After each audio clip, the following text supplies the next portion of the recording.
You are listening to the So Now What podcast with Lana Manikowski, episode number 92.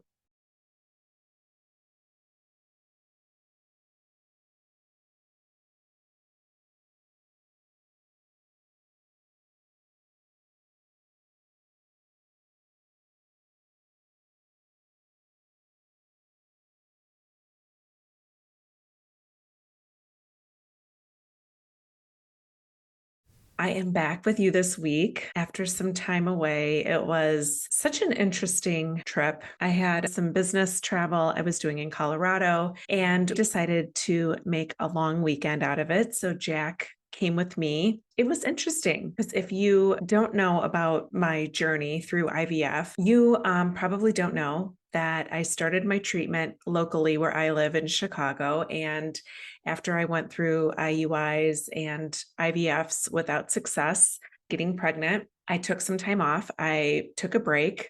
And one of my very closest girlfriends was going to Colorado and seeking treatment at a clinic out there. At that point, to be quite honest, I wasn't sure I was ready to start my IVF journey again.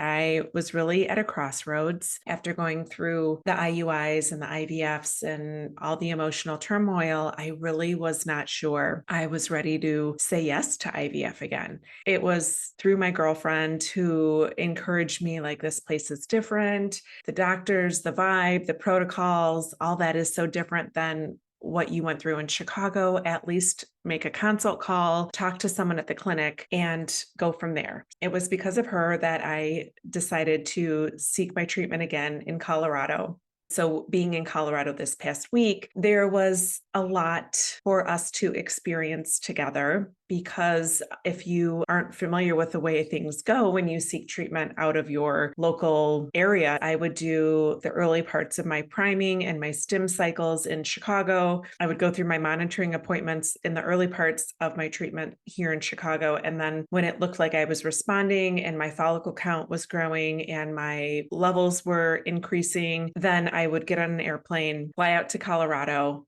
stay in a hotel for the remainder of my stim cycle until it was time for a retrieval.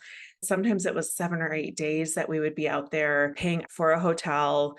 A lot of the treatment was out of pocket because I just didn't have insurance coverage. My lifetime max was $10,500. So it was a huge financial investment for me to say yes to this clinic in Colorado. And on top of that, include the airfare, hotels, and food while we were there. I had to take PTO because I, wasn't eligible for time off for seeking treatments outside of my local area. So going back to Colorado was an interesting thing for us because we spent a lot of time in the Denver area. And because we were there for multiple days, we would always try to find some adventure to get into, go for a scenic drive, go check out something new. And we were just in Colorado Springs, which I remember one of my cycles, we drove down to Colorado Springs for the day, but to actually stay there and experience all the beauty that is there is just amazing. So we had this beautiful view. We chose to stay at this hotel that had a view of the Garden of the Gods. The place we stayed was very health focused. There was a spa that had a health club, and you could go for classes every day. So I chose to work out every day and go to the classes. And this morning we went to this stretching class together. And the woman who led the class started out the class with something that just hit me so hard. And I wanted to really talk about this topic on the podcast this week. She started out the class by asking, what if today is the best day of your life? Now think about that. What if today is the best day of your life? I was, sitting there thinking, what does that really mean? What if today is the best day of your life? What are we waiting for to happen for today to be the best day of our life? I really wanted to peel back those questions a little bit because it marinated with me throughout the whole class and throughout my travels back to Chicago tonight. And I was thinking, what is it that we are waiting for in order for us to say today is the best day of our life? And maybe it doesn't even have to be the best day. What if today is a great day? Let's start there. Because I know for many of us, we thought the best day of our life was going to be the day that we became a mom. And that's not in our cards. That's not in our future. So at what point are we going to decide that we can have our best days again? If you're like me, for many, many months after I found out that I couldn't become a mom, I didn't know that I'd have a best day again. I didn't know that that was possible for women who wanted to be moms and they couldn't.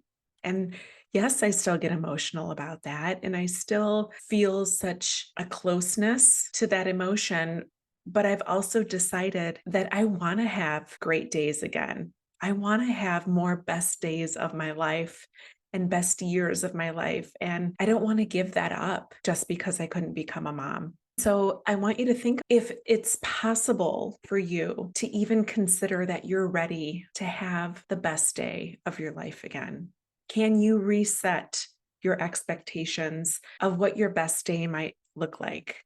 If we can take out of our equation the need for being a mother or the need for having children to create the best days of our lives, if we can just take that out, even just for this exercise I'm offering you this week, can you reset your expectations of what a best day might look like for you, knowing that you're not going to be a mom, knowing that you're childless, not by choice? Can you think of some things that would happen or some things that you would create for yourself that would offer you an opportunity to think that today is the best day?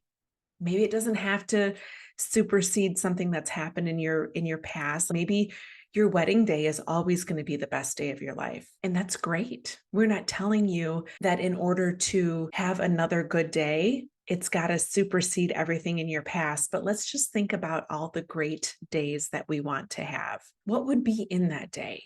What might you be thinking, or what might you be feeling or doing or believing about yourself in order to really sit into your best days being here, being in this body that you're in right now, whether you're listening in your car while you're driving, or maybe you're listening to me and watching me on YouTube. Think like, why today on the calendar, whatever day it is on the calendar, why is it that you're allowing yourself to believe that there is no best day today? What is it that is coming up in your life? What are the things that maybe you're engaging in or not feeling fulfilled in, which is not a problem? I mean, no judgment that you might not feel like today can be your best day, but let's think about why today can't be your best day. Is it something that's going on around you? Is it maybe something that you're thinking about yourself or about your life or about your opportunity that is ahead of you that is keeping you feeling that there is no best day ahead? If maybe just for this next 10 minutes, imagine what you would be doing in order for today to be your best day. Maybe you don't even have to do anything differently, but the most beautiful opportunity I can offer you is what can you be thinking about yourself in your story in order to believe that today is your best day? Because for so long, we really lost hope that this was as good as it was going to get. And your best days, you might believe, I know I did, I believed that they were behind me. And I thought, yeah, I'm going to move forward. Yeah, I'm still going to have a job that pays me well and a husband that loves me and a family that is supportive, like all these things that I think are really important for us to embrace and to recognize. And I thought, I'm a bad human I am if I don't appreciate that as being enough. But I realized like I was shortchanging myself, and I don't want you to shortchange yourself any longer. I want you to know that your best days can be multiple. They don't have to be just one singular event that you need to look forward to the rest of your life. And how can you start creating your best days today? If it's something that you think you want more of, I want to invite you to join me in Thrive After Infertility. Thrive After Infertility will help you create a roadmap for your best days. And I know it because I'm teaching my students all the tools that I used to create my journey of best days, multiple of them. And I know I have every inch of my body knows that they're plentiful. I don't think that they're scarce. I know that the way that I see my life and the way that I'm choosing to believe about myself being childless, not by choice, I know my best days are so plentiful and so exciting that I can't wait to see what's ahead. And if you're feeling like you're not sure how to get there, all I can tell you is that the students that I've worked with and watching them grow and watching them create their own best days, their ideas of things that they didn't think were possible. Maybe they didn't even think they were able to achieve, so they didn't even want to take themselves to tap into that part of their life. Let me tell you, I am watching these students of mine go on to do such amazing things without changing much beyond their perspective about who they are as a woman without children and what's possible for them without children. So, Thrive After Infertility is such a beautiful tool that I invite you to be part of. I have a wait list right now. If you want to get on the wait list, please go to lanamanikowski.com/thrive. You should be able to put yourself on the wait list there. You can find me on Instagram or email me at hi@lanamanikowski.com. And I'll send you just some information about the program. But it's so important for me to let you know that this exists because for so long, I didn't know that today could be my best day. And leaving Colorado for the first time with Jack, where it wasn't part of my fertility journey, there was such this hope that I didn't have to become a mom to have more best days. I want you to know that your best days are waiting for you. You might not see it right now. You might think that best days are reserved for people whose story didn't sound like your story sounded, or maybe people who didn't have to go through the trauma that you went through during your fertility journey. And I'm going to tell you that that's false.